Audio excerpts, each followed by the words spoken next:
more on insight into these claims. Noam Cohen joins us. He's the New York Times contributor who wrote the article. He's also an ideas columnist for Wired magazine and the author on those ideas. Yes, yeah. I see the light bulb right above your head. You're good to go because I got none. You're also the author of the book, The Know-It-Alls. True. Thank you so much for being with us. So, Noam, you spoke to 4 of those researchers who accused the OpenAG team of misleading investors about the device, including the media. What exactly are they alleging? So it's like even that clip you just showed where it was that statement of saying we've controlled the environment. We are actually making Tuscany in a box. Whereas the idea was they were having these great wine grapes that you literally would grow in your house. And they were saying that's a great vision, but like that's not happening now. And you know, the difference between kind of like being in a Silicon Valley mode where you're kind of promoting and excited and look at this, imagine a world where we're going to do this versus a lab, you know, in MIT, the Massachusetts Institute of Technology. You sort of assume that people say things that like we've controlled the environment, they actually have. So that's what they really kind of raised alarms for them. There'd be presentations like that. There was a TED Talk. There were other, there was an academic paper that they felt was overstating the results. And it kind of raises, looks at what MIT and what Media Lab are about, which is that they have incredible ideas and visions, but they also are very interested in raising money to support them. And the difference between science and kind of hype, that was what the story was about. That sounded to me like one of those elevator pitches that they talk about. Really. You know, Really make it flashy, give them something that's bumper stickery. Totally. Can we talk about Caleb Harper? What do we know about this? Well, so first of all, he didn't really cooperate. He didn't want to be interviewed on this. He's clearly a very charismatic guy. He's an architect. No scientific background, like people who in the lab pointed out. That's interesting. Well, the head of the MIT Media Lab as well was a twice college dropout. It was more about, came from Silicon Valley. I don't mean to be so shocked. The Media Lab is always, well, the MIT Media Lab has always been about kind of anti-discipline and about being creative and thinking outside the box. And maybe a degree can slow you down if you think about, if you're always saying no or, you know, being kind of like, can't be done. Can't be done. It's like, well, they want to do things that can be done and push the limits.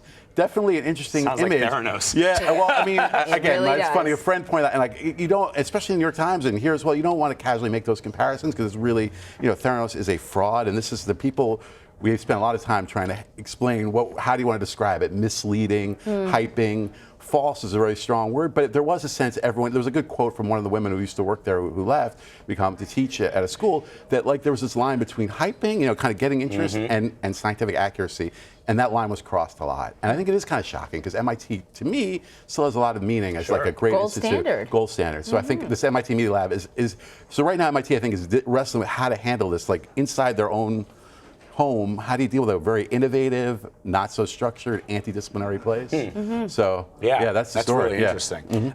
So the Media Lab is also facing scrutiny for its ties to Jeffrey Epstein. In fact, that revelation prompted the resignation of the lab's director. How has the lab responded to these claims? Right. I think I want to just tie it together. That the idea is that it was that same kind of aggressiveness about fundraising and not really ever putting a block on it and saying like we're not going to take this money. So I see it as related. That there were sort of standards issues that kind of go across the Media Lab. The Media Lab is now, I think MIT is finally stepping in a big outside way. They have made an executive committee, is what they said to us at the time. So that is going to really analyze what's going on in the Media Lab. I think the real question is what's going to happen in the Media Lab. Because there's so much good that goes on there, so much interesting and outside the box thinking, but also they need to really impose some kind of standards in a different way. What's its mission? What is the mission of the Media Lab? Right. So they talk about it being anti-disciplinary, about kind of like, even when I went to see it, like, you know, and when Scott Pelley went to see it, you can see it's like kind of open office feel like here too, where there's like no one's kind of like breaking down walls. Oh, you know about neuroscience. I know about how dreams work. I know about how people use an app. And like, let's all get together and work together, come up with something that's like kind of combine all our talents. So it's very excellent, that idea of breaking down disciplines, but again, you need to have some scientific rigor, I think. Otherwise you should be in Silicon Valley, because there definitely are people who do these elevator pitches, and that's all a way our economy works too, I guess. Great idea, give me money, blah, blah, blah, we'll make it work. See if I can make it work. Yeah, but that's not what you think of an institution or an academic institution. I don't anyway. You also need some sort of code of conduct, something beyond the mission statement to define how you go about doing this. This is a $75 million budget, according to what they told 60 Minutes, and it appears as if MIT kind of takes a hands-off approach. Is that changing? I think that might change, but the point it's a really good point about the funding and the $75 million, that like what's innovative about it is that it isn't tied to a grant. It's not like I will take this money, I will have 4 people work on this project for 8 days. You know, it's like, give me the money, I'm going to come up with something great. So they love that kind of, researchers love that unstructured.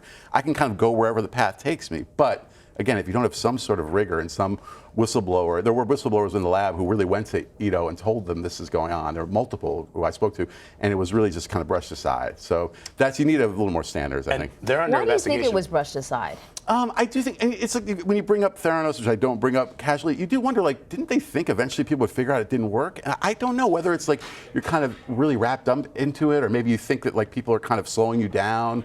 Let me keep working. You know, why are you focusing on what doesn't work? Let me focus on what does work, or something like that. I don't know. Do you think part of it is that the Media Lab is kind of sexy, and it's sort of a great marketing tool for MIT? I think so, and they needed to be sexy to get the money, the money that was unrestricted, which again people find really a great idea, that like you don't have to really meet exact standards, you can kind of just go where your ideas take you. So I think that it was all kind of a vicious cycle. To get that money, you need to get people willing to give you money with no strings attached, and to do that you have to really like go, we're just there, we're about to do it, you know. So it's like it all fed into each other. So I think they didn't want to say no a lot. I cut you off. No, I was going to say they're also under investigation for possibly violating some state environmental regulations. Right, that was something that other people have written about, because there have been a few stories about this, and it's a similar whistleblower, and that's just a question about whether they registered. I don't really know enough about that, but that is something that the state, I guess, is looking into, and I think MIT again is going to come in there and apply some rigor. Some rigor, exactly. Yeah. Man, no, that's really fascinating. Oh, I'm glad. Yeah. Back anytime, Noam. We need ideas here. Thank you, Noam. Really appreciate it. Nice talking.